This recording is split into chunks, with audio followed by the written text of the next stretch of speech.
Olá, meus amigos, minhas amigas, vocês de todo o Brasil. É um prazer estar ao vivo aqui pela Fórum TV para dar início ao segundo Pente Fino, um evento coordenado pela equipe do TV Exame de Ordem e por mim, professor Pedro Barreto. É com a imensa alegria que eu recebo cada um de vocês aqui na nossa casa. Esse pontinho de encontro da comunidade que estuda para o Exame de Ordem, a Fórum TV, o maior e melhor portal hoje que prepara candidatos que almejam esse sonho, cada vez mais difícil, entretanto sempre possível, o sonho da aprovação no Exame de Ordem, dando início a uma vida profissional na advocacia e nas carreiras públicas ligadas ao tráfego do cenário jurídico. Galera, hoje é um dia muito importante para todos nós. O TV Exame de Ordem, projeto que um dia eu tinha na minha mente, tive a coragem de botar no papel, do papel traçarmos metas de execução. O TV Exame de Ordem hoje completa 1 ano de vida. 1 ano de um trabalho bastante dedicado em prol de todos vocês que estudam, focando a aprovação no Exame da Ordem. TV Exame de Ordem hoje, com 1 ano de vida, já colhe muitos frutos positivos e vem aí, cada vez mais crescendo a adesão do público brasileiro, da comunidade de bacharéis em Direito e de advogados que um dia passaram na prova e nos exames passados, estudando por aqui pelo TV Exame. A adesão é cada vez maior, o grupo cresce cada vez mais. Então, eu estou muito feliz hoje por poder hoje estar comemorando mais esse aniversário. Hoje eu estou comemorando 2 aniversários, né? Então, para mim é um dia duplamente feliz. Hoje, 14 de janeiro de 2012, eu estou completando 6 anos de casado com a minha amada esposa, meu melhor amigo, Luciene, que me deu a maior bênção que Deus pode dar ao homem, que é a família, uma família linda, com quem podemos gerar, eu e ela, os pequeninos Pedrinho e Laís. E hoje, 6 anos de casamento, muito feliz, comemorando também 1 ano de existência do TV Exame de Ordem. TV Exame de Ordem foi um projeto que um dia eu vislumbrei, quando eu comecei a projetar a minha parada. A carreira da gente, ela é maravilhosa, ela é fantástica, mas tem que ter um momento em que a gente tem que dar uma dosada e se preparar para pendurar as chuteiras, no caso aqui, para desligar o microfone. Né? Já são mais de 10 anos, quase 11 anos, desde 2001, nessa vida docente.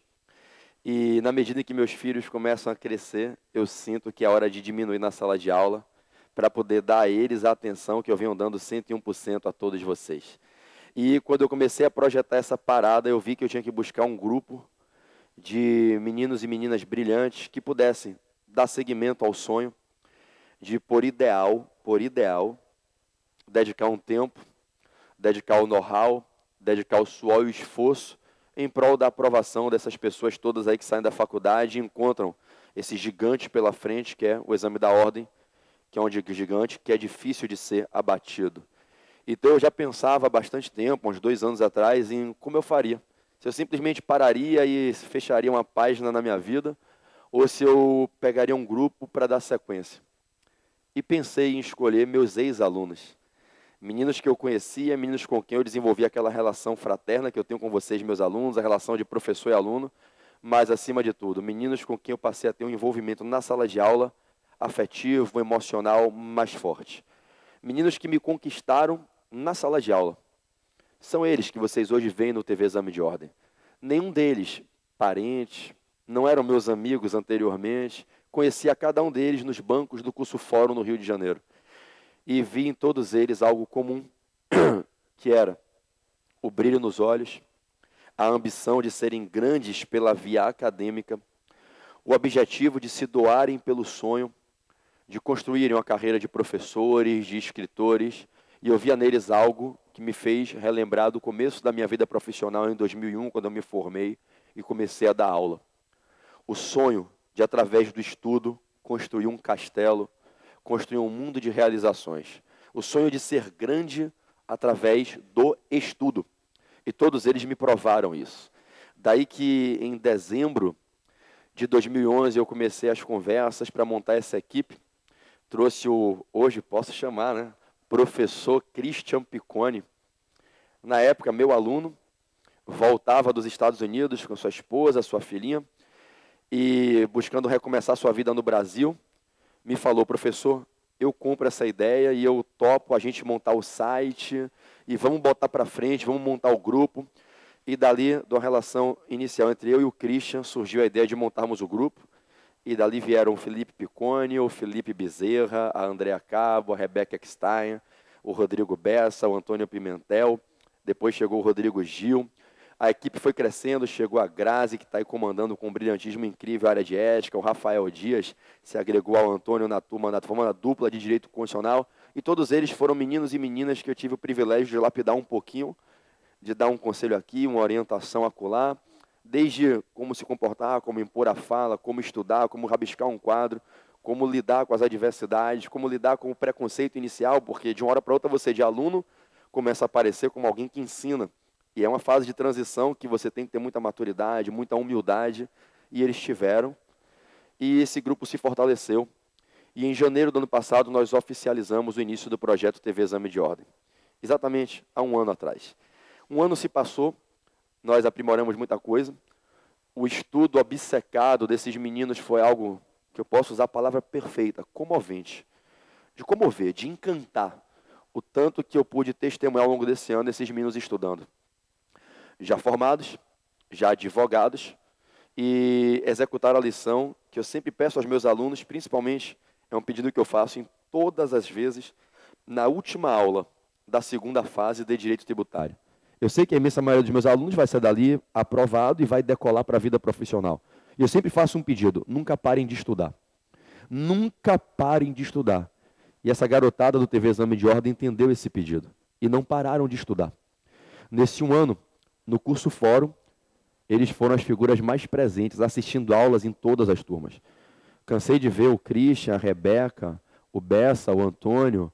Cansei de ver cada um deles assistindo aulas, às vezes, de manhã, de tarde e de noite, fazendo resumo para os professores, pesquisando jurisprudência para os professores, ajudando com coleta de material, comparando julgados para que pudessem ser lançados nos livros dos professores doutrinadores.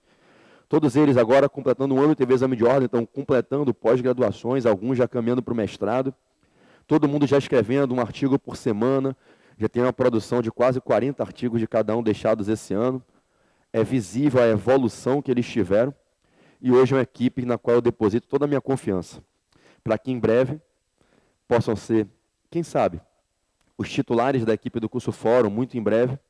Né? Afinal, eu, o meu irmão querido Felipe Novaes, o professor Rodrigo Padilha, o professor Luiz Eduardo, essa galera que comanda aí, o professor Roberto Figueiredo, que puxa com afinco o professor Paulo Machado, o professor Pablo Arruda, que puxa com afinco a equipe do curso Fórum, essa galera com certeza, em certo momento, vai parar. Como aqueles que um dia foram meus professores pararam. E uma sementinha já está plantada.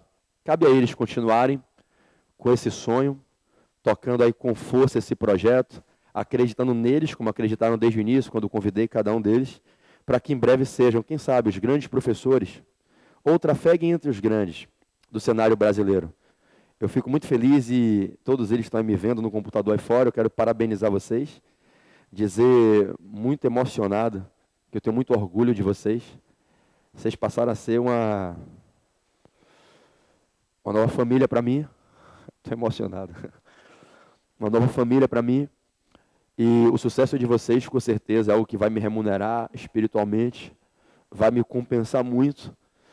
E na hora que eu realmente parar em definitivo, não falta muito tempo para isso acontecer, eu vou estar ali que nem um torcedor, assistindo às aulas de vocês, vibrando e, quem sabe, me reciclando, estudando com vocês. Parabéns, equipe TV Exame de Ordem. Parabéns, meus irmãos, Christian Piccone, Felipe Piccone, Andrea Cabo, Ravine Mariano, Rebeca Eckstein, Rodrigo Bessa, Rodrigo Gil, Grazi, Rafael Dias. Deixa eu ver se eu estou me lembrando de todo mundo aqui, para não deixar ninguém de fora. Leandro Guimarães entrou agora, assumindo a parte de Relações Públicas do TV Exame de Ordem. Acabou de ser aprovado na última turma de segunda fase tributária. Parabéns a todos vocês. A você que está em casa, que fique uma lição. Vale a pena acreditar no sonho da gente e acreditar que o estudo pode nos conduzir a um caminho diferenciado. Em certo momento, a sua oportunidade chega. Você tem que estar pronto para agarrar ela. As oportunidades nunca chegam vestidas de oportunidade, com um anúncio na testa dizendo: olha lá, eu sou a oportunidade da sua vida. Normalmente as oportunidades aparecem nos momentos mais inoportunos e inusitados. As grandes oportunidades, elas usam disfarce. Elas chegam vestidas de desafio. Normalmente elas trazem um rótulo que diz, é impossível. E elas fazem isso exatamente para selecionar quais são aquelas pessoas que merecem extrair as benesses que elas, oportunidades, propiciam. As pessoas que têm a alma de guerreiro, o espírito corajoso, audaz, destemido, desbravador. As grandes oportunidades, elas chegam para todos, mas elas sabem que elas selecionarão apenas os melhores. Melhores no espírito, melhores no coração. Aqueles que têm a capacidade de unir o amor à fé. E juntos, com amor e fé, calçando as sandálias da humildade, empreender a atitude. E é para esse perfil de pessoa que a oportunidade chega. Esteja preparado para abraçar. Em certo momento a sua vai chegar. Meus amigos, acreditem no sonho de vocês. O exame de ordem é um desafio cruel. É um desafio cruel. Mas que é possível de ser vencido. Os recursos foram anunciados ontem. E nós tivemos aí a divulgação final do resultado. E 24, quase 25% apenas dos 108 mil inscritos no 5º exame unificado foram aprovados. Mas tudo é o seu ponto de vista, como você olha. Você prefere olhar para os 83 mil reprovados? Ou para os 73 mil reprovados? Não, me perdi na conta. 108 mil, passaram 25, 83. Você prefere olhar para os 88 mil reprovados? Ou para os 25 mil aprovados? Se 25 mil foram aprovados, você também pode. Eles não eram melhores que você. Apenas tiveram algumas atitudes diferentes. Muitos de vocês aí foram reprovados no exame passado. Sabem o que é essa dor, o que é essa angústia, essa ferida que o exame de ordem está gerando, essa sequela emocional que o exame de ordem está gerando na vida dos bacharéis em direito nesse país. Tem sido muito duro. Isso um dia vai ser tema de estudo no futuro. Vai ser um momento na história do direito em que muitas pessoas foram machucadas, traumatizadas pelo exame de ordem. Mas como você quer olhar para esse quadro, para essa informação? Você quer olhar para os 80 mil, né, reprovados, 83 mil reprovados, e pensar que você tem que estar sempre no grupo desses reprovados? Ou olhar para os 25 mil aprovados e dizer, eu tenho condição de estar neste grupo de aprovados? Essa é a questão. Como você encara os desafios? Como você enxerga as dificuldades? O seu desafio, ele é muito duro. Tolice dizer que não é. Mentira ludibriar um candidato dizendo que a prova é fácil. Não é fácil. Mas também, inocência dizer que ela é inacessível. Cabe a vocês fazer o que vocês estão fazendo hoje. Assistirem um baita evento que vocês vão ter hoje. Eu vou começar com as dicas de tributário. Essa galera vai chegar aqui só com dicas afiadas. No último Pente Fino, nós demos quase 20 questões das 80 questões da prova. Chegamos a bater 25% das questões. Das 40 questões que eram necessárias, o Pente Fino deu metade das questões necessárias para aprovação. Isso é público, esses vídeos estão no YouTube, as questões comentadas do jeito que caíram. Eu tenho certeza que se você continuar com a atitude que você está tendo, como hoje, acordar um sábado cedo, eventualmente você que está vendo em reprise, tirar um tempo do teu dia para assistir, ter a humildade de usar a audição, a visão e não a fala nesse momento. Agora não é hora de você falar, é hora de você ouvir, de você prestar atenção. E esse seu passo de humildade com atitude vai te levar à aprovação.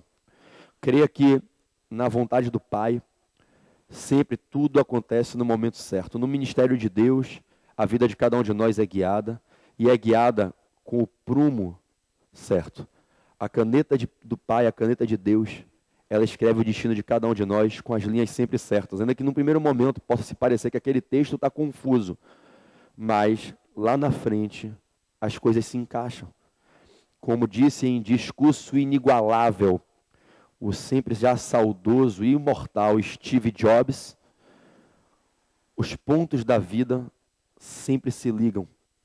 E você só consegue entender cada um desses micropontos que construíram a imagem da sua vida lá na frente, quando a pintura vai ficando pronta e você olha para trás. É preciso viver o amanhã para entender o porquê do tropeço de hoje. O que Deus esperava para você quando te permitiu passar por esse tropeço? Te punir? Óbvio que não. Um pai nunca quer punir um filho. Te machucar?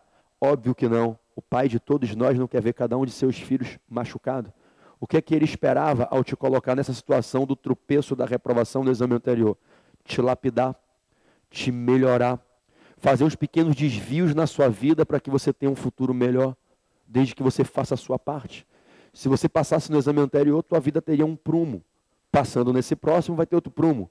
Quem te prova que o prumo traçado, se você passasse no exame anterior, seria melhor que o caminho a ser fincado, você passando na próxima prova. Lá na frente os pontos vão se ligar. Hoje eu olho para trás e entendo cada um dos tropeços que eu tive.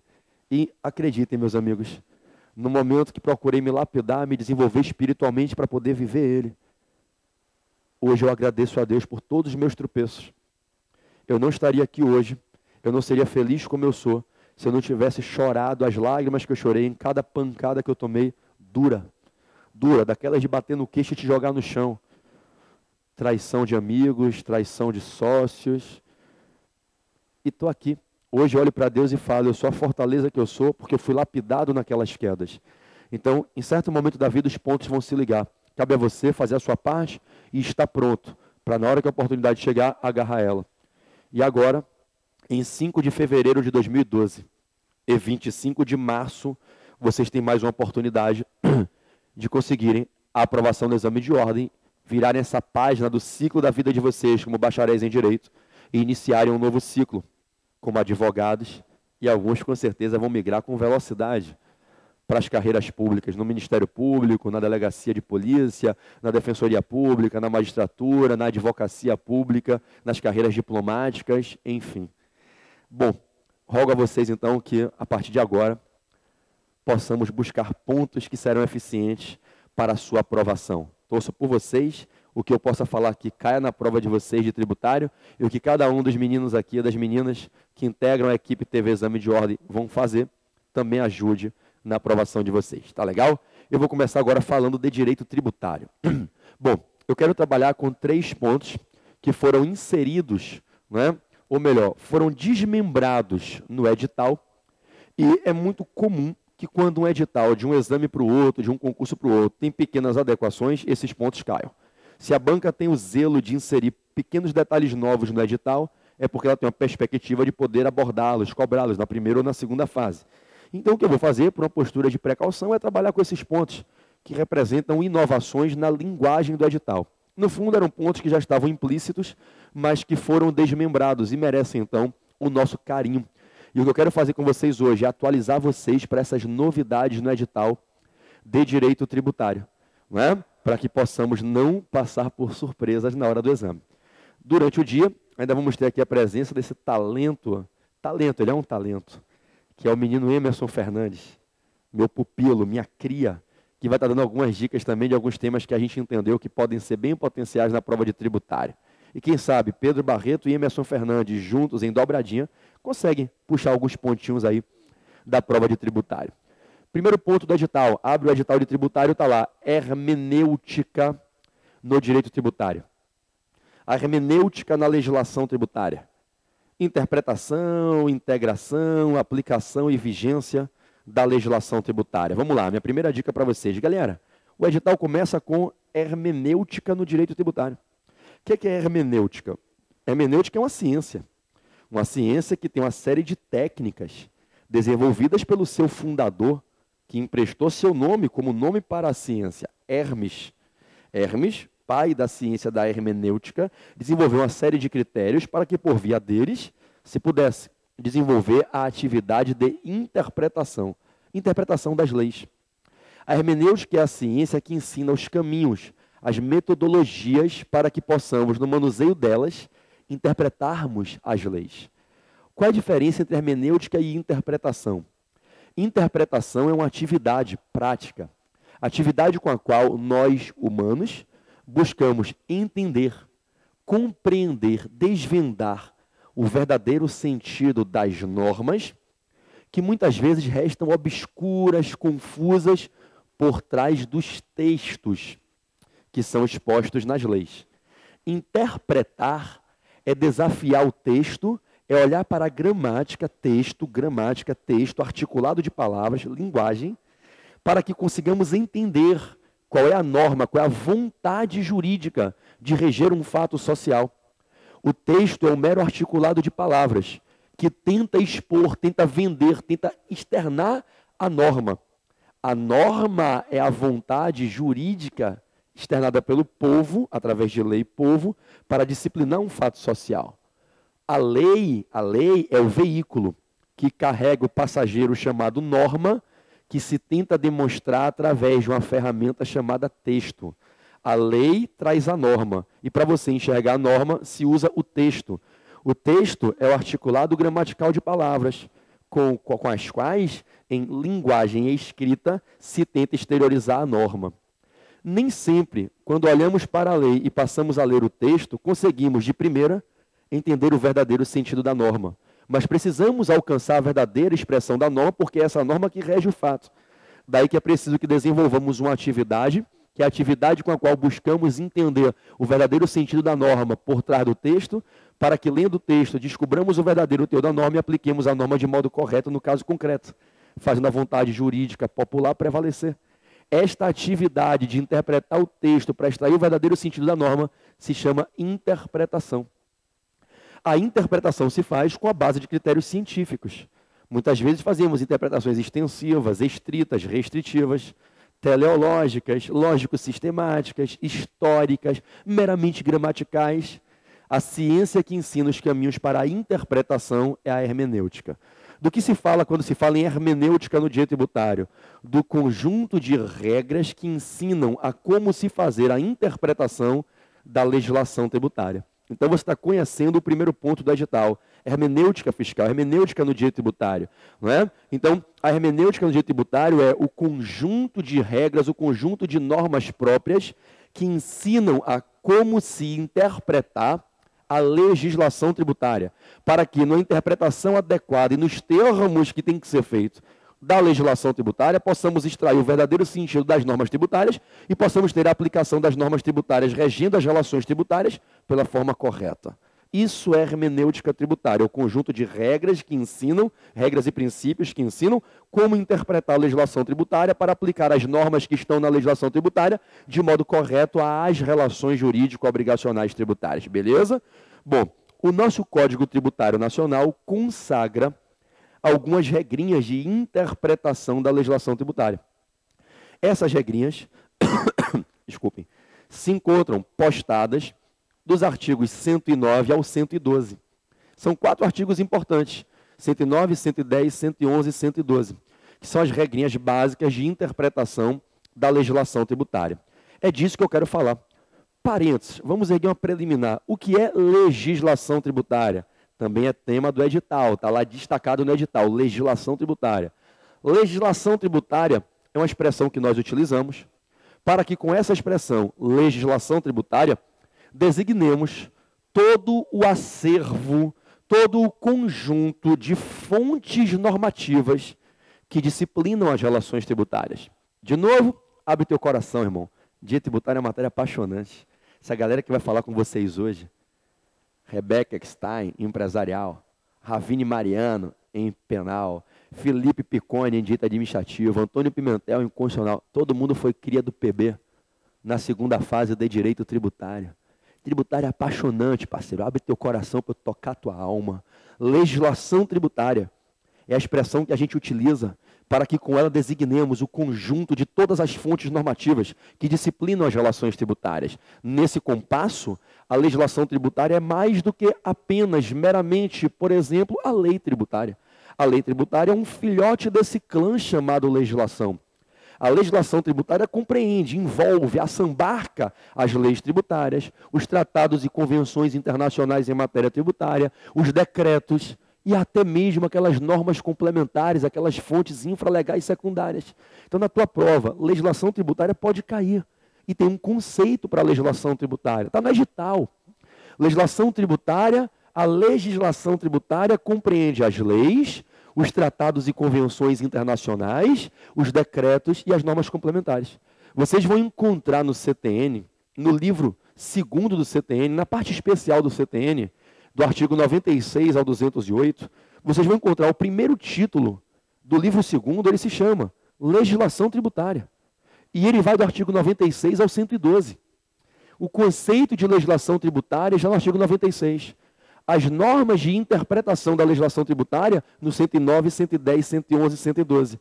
Então, a gente abre o tema legislação tributária conceituando o que é a legislação no artigo 96 do CTN e a gente fecha com 4 derradeiros artigos que apresentam regras de hermenêutica para a legislação tributária. São as regras com as quais se interpreta a legislação tributária, ok? Então, presta atenção. A legislação tributária é o conjunto de fontes. Se quer na sua prova, esse conjunto tem 4 filhotes. Tá? A legislação tributária compreende as leis, os tratados e convenções internacionais, os decretos e as normas complementares. Na sequência, o artigo 97 cuida das leis, reserva legal, o 98 cuida dos tratados, o 99 cuida dos decretos e o artigo 100 cuida das normas complementares. Perfeito? Caminhamos. Hermenêutica no direito tributário. Gente, quero bater um papo contigo sobre o artigo 110. 110 consagra uma regra importante de interpretação de alguns dispositivos que estão na Constituição da República. Não se refere apenas à Constituição, mas hoje na prática vale para a Constituição da República. O que é isso? Quando o Constituinte, elaborando o sistema tributário nacional, vocês conhecem, minha galera pitbull domina tributário.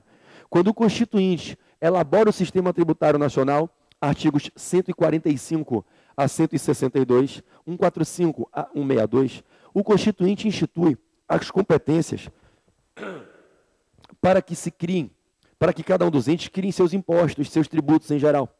O Constituinte, quando cria o rol das competências tributárias, ele concede a cada um dos entes os tributos que ele, Constituinte, entendia que cada um dos entes mereceria receber e precisaria receber para se autossustentar.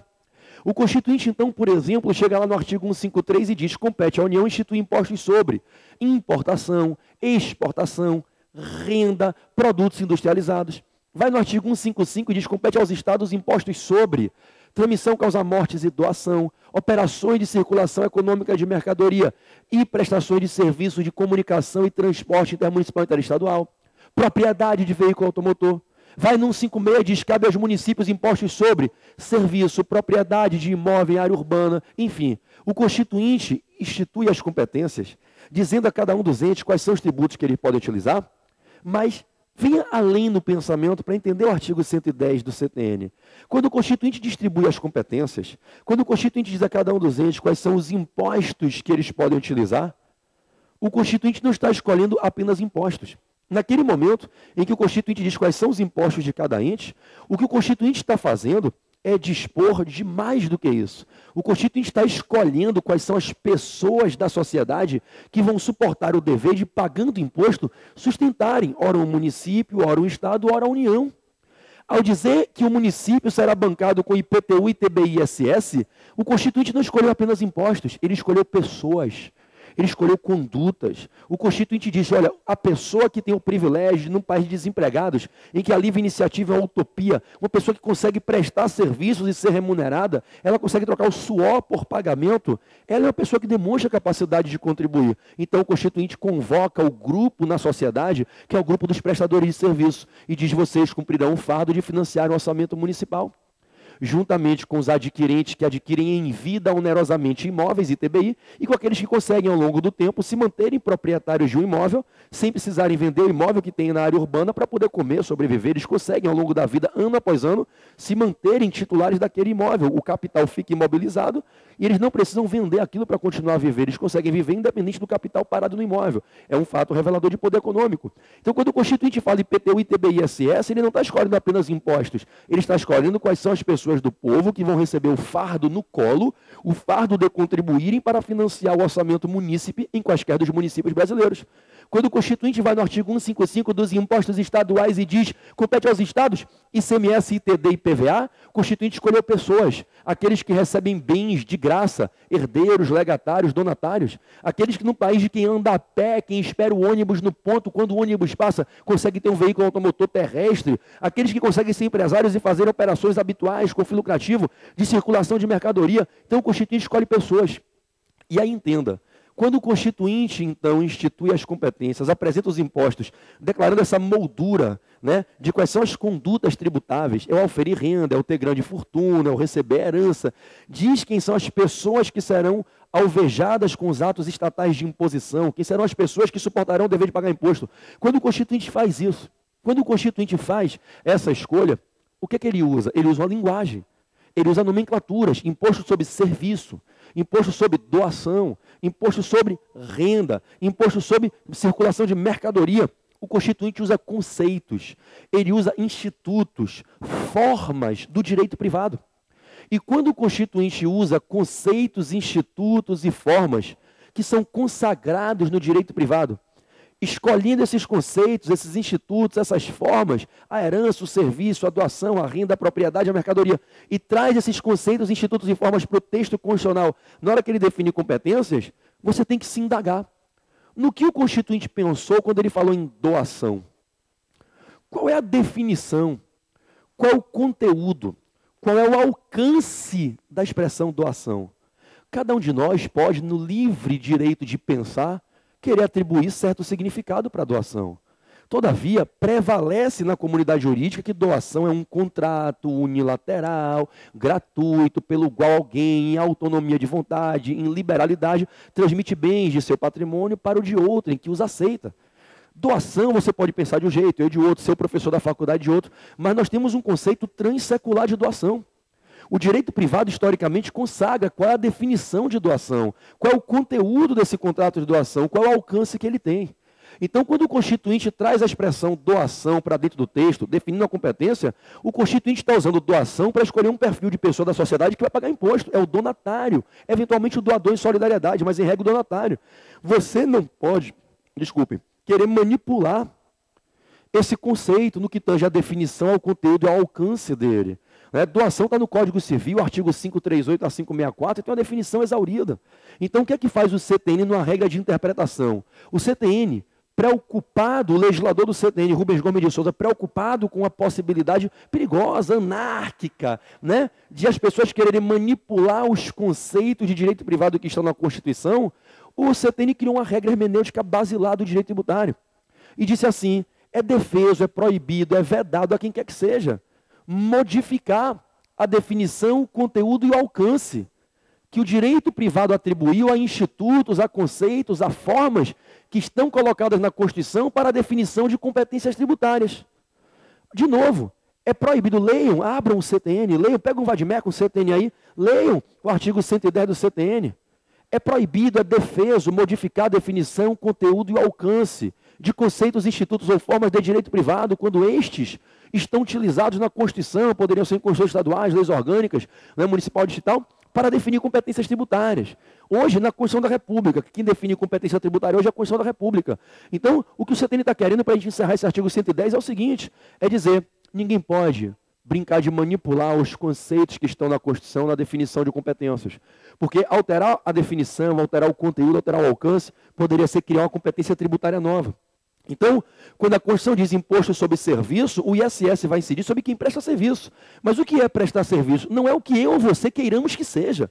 Existe um conceito milenar de prestação de serviço, desde a locatio operarum, a locatio operarum, que estava lá da locatio operas, locatio rerum, com Justiniano nas institutas, a alocação de serviços de Bevilacqua, hoje a prestação de serviço, lá do artigo 593 do Código Civil até o 609, ninguém vai mudar o que é prestação de serviço. Então o que o Constituinte quer dizer é, parceiro, olha só, esse camarada aqui, o Caio, ele não está fazendo algo igual ao Tício. O Tício está prestando serviço, o Caio não. Se você modificar o alcance do que se entende por serviço, você vai tributar o Tício. Mas é só o Caio que está fazendo aquilo que o direito civil define como prestação de serviço. Então o CTN teve a preocupação saudável de evitar que o intérprete manipule o conceito, o instituto, a forma do direito privado, alterando definição, conteúdo e alcance, e com isso almejando alargar a competência tributária, criando por via oblíqua uma nova competência onde não existe e determinando que novas pessoas sejam tributadas sem que o Poder Constituinte tivesse as convocado para suportarem a missão contributiva. Nesse contexto, então, leva para a tua prova a dica do artigo 110, uma regrinha de hermenêutica fiscal. É vedado, é proibido modificar a definição, o conteúdo, o alcance de conceitos, de institutos, de formas do direito privado, quando estes conceitos, institutos e formas são utilizados pelo Constituinte na definição das competências tributárias. Maravilha. O artigo 111 traz uma segunda regra de hermenêutica fiscal importante. Uma segunda regra de hermenêutica fiscal importante. Galera, o artigo 111, ele vem ensinar que em 3 hipóteses, que no fundo são 2, tem 3 incisos, mas o inciso 2 ele cabe dentro do inciso 1. É redundante. Há 3 hipóteses aí, aonde nós devemos interpretar estritamente, gramaticalmente, literalmente o que está escrito na legislação tributária. O que o CTN está fazendo é nos proibindo de adotarmos, ora, a interpretação extensiva, ora, a restritiva do texto. Não poderemos manipular o que está no texto. Em 3 tipos de matérias, nós deveremos entender que a norma é exatamente do jeito que a linguagem textual sugere. Não vai caber brincar de interpretação teleológica, lógico-sistemática para ampliar ou para restringir. É interpretação estrita, interpretação letra por letra.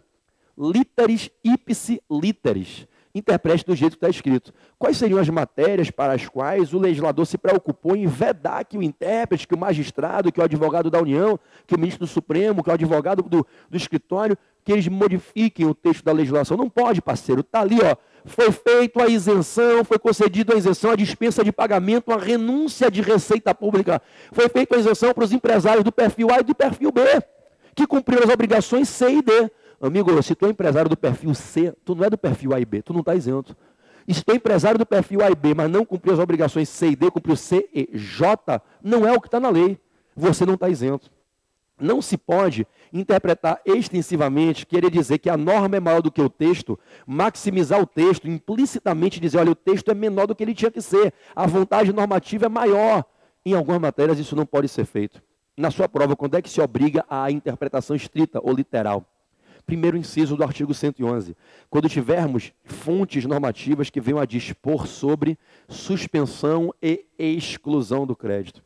Suspensão e exclusão do crédito. Interpretação estrita em suspensão e exclusão do crédito. O crédito tributário, quando constituído em regra pelo lançamento, ele pode ser afetado. Existem formas de afetar o crédito tributário. Ora suspendendo, ora extinguindo, ora excluindo esse crédito. O artigo 151 do CTN consagra 6 causas de suspensão da exigibilidade do crédito. O artigo 151. O artigo 156 apresenta 12 causas de extinção do crédito.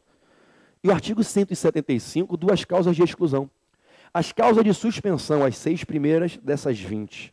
E as causas de exclusão, as 2 últimas, só podem ser interpretadas estritamente. Não se permite interpretação extensiva de causa de suspensão ou exclusão. Exemplo, por que isso? Gente, há uma máxima da escola dos exegetas, dos próprios seguidores dos hermeneutas, de que não se interpreta extensivamente um ato de renúncia, um ato de favor, uma liberalidade.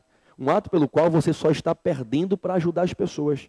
Se alguém interpreta extensivamente o que você disse, aumenta o limite da sua perda, sem que se tenha certeza de que você realmente queria perder tanto, já que não ficou claro na sua fala. Então, na dúvida, não se interpreta para expandir. Indúbio pro stricto. Você mantém do jeito que está estritamente previsto ali, quando se faz uma liberalidade. Não é assim no Código Civil? Artigo 114 da parte geral.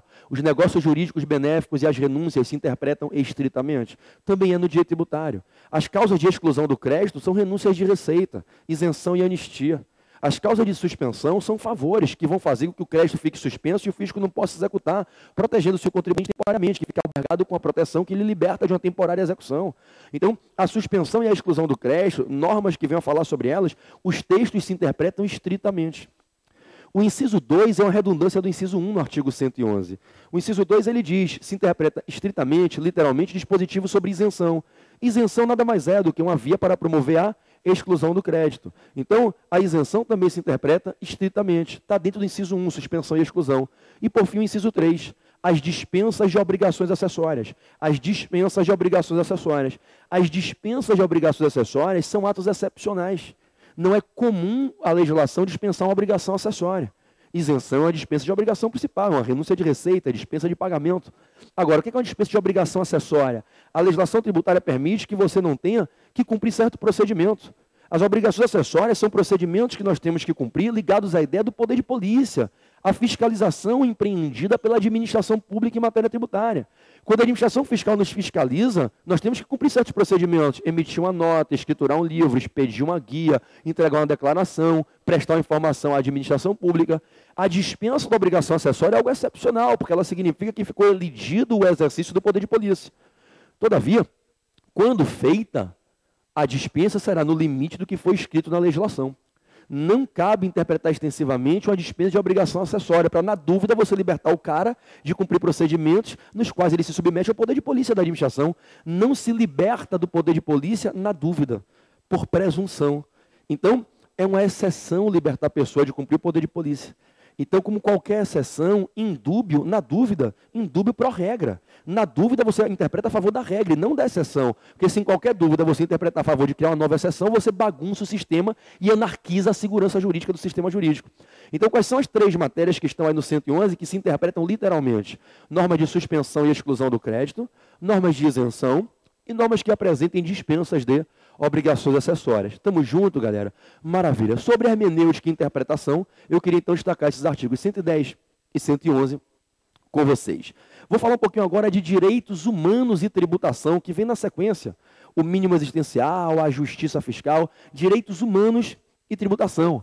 Meus amigos, quando o direito tributário se ergueu dentro do cenário jurídico brasileiro, ele se ergueu no momento, né, na verdade, o direito tributário existe desde sempre, desde que o homem existe, mas o direito tributário se consagrou, assolvou ao status de direito positivado na Constituição, o sistema tributário criado nos anos 60, 50, ainda que já se escrevia em direito tributário antes, é evidente. Mas o grande momento do boom do direito tributário no constitucionalismo brasileiro é ali a virada dos anos 50 para os anos 60, a emenda 18 de 65, após o golpe de 64. Enfim, o direito tributário surge como um direito que veio para proteger o Estado. No primeiro momento, o direito tributário, o poder de tributário é um poder absoluto. Quem era você para dizer que o Estado não pode te cobrar certo tributo porque você quer se deslocar? Você não poderia avocar a sua liberdade de deslocamento, seu direito fundamental de liberdade, acima do interesse público de arrecadação. Se eu precisasse para bancar o Estado e bancar o interesse público, eu vou tributar o seu deslocamento. Quem é você para dizer que um livro não pode ser tributado porque você quer comprar um livro e não tem condição? Dane-se que você é pobre e não pode comprar o livro. Se eu entender que eu preciso tributar, poderei. Havia um pensamento que entendia por uma sobreposição plena e absoluta do interesse do Estado sobre qualquer possibilidade de defesa do contribuinte. Era a relação tributária como uma relação de poder absoluto e pleno do Estado. Mas com o passar do tempo, o mundo passou a conspirar pela afirmação dos direitos do homem. E o século passado, ele teve na sua segunda metade um grande trampolim, um grande boom, um grande salto para que passássemos a incorporar os direitos do homem, os direitos do ser humano, os direitos humanos, como direitos merecedores de proteção, direitos merecedores de proteções que se estampariam em dispositivos expressos das constituições dos países, direitos que passariam pelo fenômeno da internacionalização dos direitos humanos, direitos que se construíram numa primeira dimensão, individuais, políticos, numa segunda, civis, individuais, civis, numa segunda dimensão, sociais, culturais, na terceira dimensão, meta-individuais. Então, os direitos humanos passaram a ser incorporados dentro do direito positivo. Eles passaram a migrar de uma mera aspiração, sonho do direito natural, para uma plataforma de positivismo nos textos constitucionais. E os direitos humanos, eles se opõem não só aos próprios seres humanos, não só ao Estado administrador em sentido estrito, mas ao Estado penal, ao Estado fiscal. Então, a relação tributária passa a ser agora relativizada por um sistema de normas que vão permear a relação tributária, implementando ideias de proteção aos direitos humanos. Proteção ao mínimo de existência do ser humano, à dignidade da pessoa humana. Então, a gente passa a falar que três valores que são a estampa, né, das grandes aspirações dos seres humanos, 3 valores passam a atuar como frentes limitadoras do poder de tributar. Quais são esses 3 valores que passam a limitar o poder de tributar?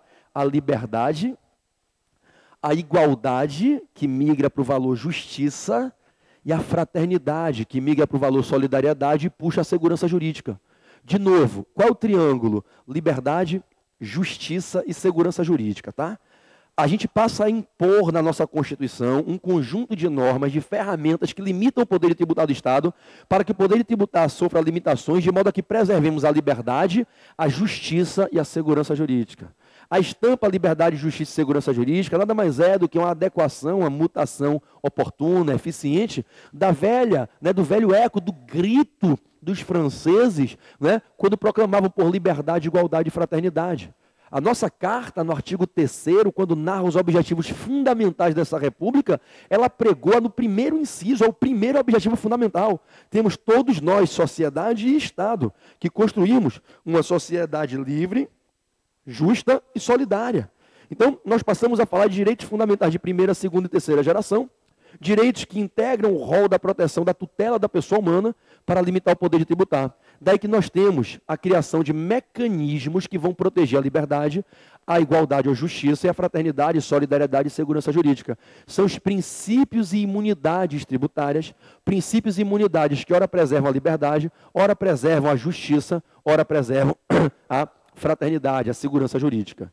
Falar dos direitos humanos na tributação é falar, acima de tudo, dos princípios tributários, das imunidades tributárias que limitam o poder de tributar em prol da preservação da liberdade humana, da justiça no trato com o ser humano, especialmente o fisco tributando justamente o ser humano, e da solidariedade do Estado com o ser humano, um trato fraternal, solidário, compreendendo as dificuldades, gerando-se assim segurança nas relações jurídicas.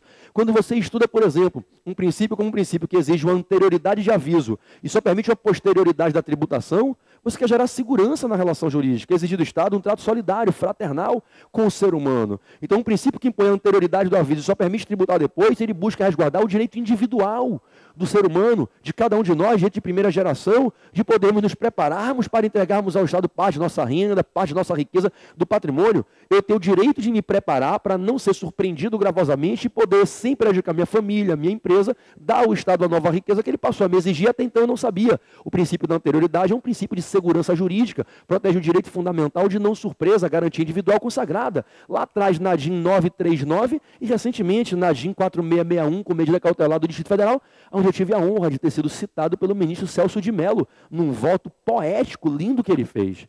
Bom, liberdade. Quando a Constituição diz que ninguém será tributado pelo ir e vir, pelo simples deslocamento, ora, passamos a falar de quê? Que o artigo 150, inciso 5, quando apregou que ninguém vai ser tributado pelo ir e vir, pelo simples deslocamento de pessoas ou bens, não é alvejável com a incidência de tributos, é a liberdade do ser humano, em uma das suas múltiplas prospecções, a liberdade de deslocamento. Então, eu estou trabalhando com direitos fundamentais de liberdade para evitar que o Estado possa, no afã da persecução arrecadatória, corromper a integridade da liberdade de tráfego. Quando falo da imunidade religiosa, não incidirão impostos sobre os templos de qualquer culto. O que eu quero proteger? A igreja? Evidentemente que não. O Estado e a igreja não se misturam. O Estado não patrocina nem financia a igreja dando dinheiro ou indiretamente subvenção fiscal. Não é isso. O que eu quero proteger quando eu falo que impostos não incidem sobre os templos de qualquer culto, o que eu quero proteger é a efetividade dos direitos que o povo tem, direito de liberdade de pensamento religioso, de manifestação do intelecto religioso. Todos nós buscamos na fé, no exercício da fé, o caminho para o contato com Deus e a busca do equilíbrio e da paz psíquico e espiritual. A fé é o elo de ligação do homem a Deus, qualquer que seja o teu Deus. Eu me ligo a meu guru, Jesus de Nazaré, através do meu ato de fé, cara. E a fé é uma conduta com a qual eu busco a paz e o equilíbrio do meu espírito para me guiar nos passos da minha vida concreta. E a fé, em regra, nós, por uma influência romanesca, cristã, para alguns muçulmana, nós cultuamos no templo. E o templo não pode fechar, quebrar, porque se o templo quebrar, se prejudica a efetividade da liberdade religiosa. Então a imunidade religiosa, ela busca albergar direitos fundamentais de primeira geração, direitos de liberdade do pensamento religioso. A liberdade de expressão, primeira geração de novo, direito de liberdade de expressão, de manifestação do pensamento, do intelecto, da divulgação da cultura. Eu quero escrever. Eu escrevi o meu livro, agora vocês viram que sucesso que vai ser um best-seller. Já tem gente aí me copiando, hein? Já estou anunciando, tem gente me copiando, mas autêntico é o meu. Como passar no exame de ordem? O segredo da aprovação é meu direito de dizer tudo que eu construí em 10 anos. E para vocês é uma ajuda. Então a minha liberdade de expressão é a sua liberdade de informação. Vocês já pensaram se viessem tributar o livro com IPI, com ICMS? Poderia ficar inacessível. Então o Constituinte proíbe que incidam impostos nas vendas de livros, jornais, periódicos e até do papel destinado à impressão desses bens. Almejando o quê? Proteger o autor, a editora? Não. Proteger a circulação do bem, porque na circulação do bem eu posso fomentar a efetividade de direito de liberdade de expressão, liberdade de educação, instrução, cultura, evolução cidadã, cidadania, da individualidade para a cidadania. Um convida a vir a cidadão pela educação. Né? Vejam, prestações estatais obrigatórias. O Estado é obrigado a prestações obrigatórias como saúde e educação, integram mínimo existencial do ser humano. Para o Estado da saúde e educação sozinho, hoje no Brasil, os 200 milhões de pessoas, ele não consegue. Então o Constituinte vai dizer, olha, se as pessoas aí particulares quiserem colaborar, use o know-how, o capital, a força de vocês e criem instituições de direito privado, criem instituições de educação, criem instituições de saúde, de assistência social, se vocês atuarem sem fim lucrativo, repartindo os ganhos em prol da atividade, se vocês particulares toparem ajudar o Estado a cumprir as prestações obrigatórias dele, como educação e saúde, em prol do mínimo de existência, eu, Constituição, imunizo a instituição de vocês. Vocês não vão sofrer incidência de impostos sobre o patrimônio, sobre agendas auferidas, os serviços prestados vinculados a essa atividade de educação, saúde e assistência. Eu estou protegendo a justiça social, efetivando direitos sociais, através de uma imunidade tributária, lá do artigo 150, inciso 6, a linha C. Cai na prova. As entidades de educação, saúde e assistência social sem fim lucrativo não sofrem a incidência de impostos sobre seu patrimônio, renda e serviços. E o que é isso? É a Constituição protegendo direitos humanos, direitos à saúde e à educação, que são prestações estatais obrigatórias que o particular ajuda para dar melhor efetividade no mínimo existencial da sociedade. Mínimo existencial. Gente, só se pode cobrar imposto de uma pessoa sem que se prejudique o mínimo existencial dela. O meu mínimo de existência não pode ser atingido, porque senão minha dignidade é esculachada. E a dignidade para as pessoas humanas é o adjetivo que nós escolhemos para qualificar a vida das pessoas humanas. A dignidade da pessoa humana é um dos fundamentos norteadores do ato de Constituição, artigo 1º, inciso 3, dignidade da pessoa humana. Então o que é que eu quero concluir com vocês? Quando eu falo que ninguém pode ter seu mínimo existencial prejudicado, a blindagem do mínimo existencial é um limite constitucional geral, maior ao ato de tributação. Por exemplo, quando o imposto incide, o imposto só incide sobre pessoas que revelam capacidade contributiva. E quando é que nasce essa qualidade chamada capacidade contributiva no perfil das pessoas? As pessoas só têm capacidade de contribuir quando elas demonstram que elas possuem riqueza num limite transcendente, superior à reserva do mínimo existencial. Então eu tenho que passar por cima do mínimo de existência para poder demonstrar uma riqueza que eu posso dar parte dela para o Estado. Então, o princípio da capacidade contributiva, ele diz que os impostos só podem incidir sobre as pessoas que têm capacidade de contribuir. E só se tem capacidade de contribuir quando se respeita o mínimo de existência. O princípio do mínimo existencial é um limitador da capacidade contributiva. A capacidade contributiva nasce de verdade no coração de uma pessoa, no perfil de uma pessoa, quando essa pessoa tem riqueza. Capacidade econômica, riqueza, em limite superior à reserva do mínimo de existência. Então, o mínimo de existência fica protegido. Só nasce capacidade contributiva na riqueza superior ao mínimo de existência. E o imposto só incide sobre quem tem capacidade contributiva. Então, o mínimo existencial limita o direito de cobrar imposto. Olha que coisa bonita. E aí você vai dizer, dá um exemplo, claro. Olha ali do imposto de renda. Quem ganha até pouco mais de 3 salários mínimos, alíquota zero. Alíquota zero, está ali próximo a R$ 1.400, alíquota zero. Por que a alíquota é zero? Para lhe pedir 0%, ou lhe pedir nada. Porque o que você tem riqueza, mas é muito pouco. Só banca seu mínimo de existência. Você não pode ser convocado, sofrer uma imposição de que contribua para o Estado, porque você não tem capacidade para contribuir. Você entende, filho? É por aí que vai. Bom, galera, eu peço a vocês que nesses dias finais me acompanhem. Eu já vou passar a palavra aqui, a gente vai entrar com o direito civil, com meu querido irmão Christian Piccone, que é o grande presidente aqui do grupo do TV Exame de Ordem. Eu queria dizer a vocês que nesses dias finais, são 20 dias aí para a prova, me sigam. Por favor, me sigam. Eu vou estar na internet falando muito, vou aprofundar bastante essa ideia dos direitos humanos na tributação. Vou aprofundar muito a questão da hermenêutica fiscal, da interpretação, integração, aplicação e vigência da legislação tributária. Vou aprofundar com vocês a questão da justiça social, para que a gente possa, caso venha essa surpresa na prova, trafegar com tranquilidade nas questões e gabaritarmos essas questões. Eu queria desde logo te convocar, se você estiver aqui, para 4 eventos. Reta final, muitos eventos bons, eu quero te direcionar. Nos 2 próximos sábados, a nossa maratona de sábado começou hoje, dia 14. No sábado, dia 28, pula dia 21. No sábado, dia 28. E no sábado, dia 3. Não fique de fora por nada nesse mundo. Preste atenção. Sábado, dia 28, nós vamos ter o 3º Gabaritando a OAB. O Gabaritando foi um evento que eu criei. Hoje ele é um sucesso. Tivemos 30 mil pessoas no primeiro Gabaritando, quase 25 mil no segundo Gabaritando. E quando eu falo 25 mil, eram 25 mil IPs, máquinas conectadas ao mesmo tempo. Que entrou e saiu mais de 50 mil pessoas, gente que vê junto um com o outro. O Gabaritando é um evento que reúne 16 professores do Brasil inteiro, aqui no Rio de Janeiro, no curso Fórum. No Gabaritando participam professores de Salvador, do Sejus, como o professor Roberto Figueiredo, o professor Gabriel Marques, eu, o professor Pedro Barreto. De Recife, o professor Fábio Milhomes, que dessa vez não vai poder vir, mas vai vir o professor Cristiano Lopes, o famoso Cristiano Bizurex, de Constitucional. De Minas Gerais, o professor Bruno Zampier. Professor Francisco de Direito Penal, nosso querido Chiquinho do Penal, que é fera, violento. Professor André Maia, que veio no último Gabaritando não deve voltar nesse, que está viajando, mas está sempre com a gente. De Curitiba, os professores Paulo Ribas, Martim Afonso Palma, professor Marcelo Lebre, que dessa vez não vai poder vir, mas que sempre participa.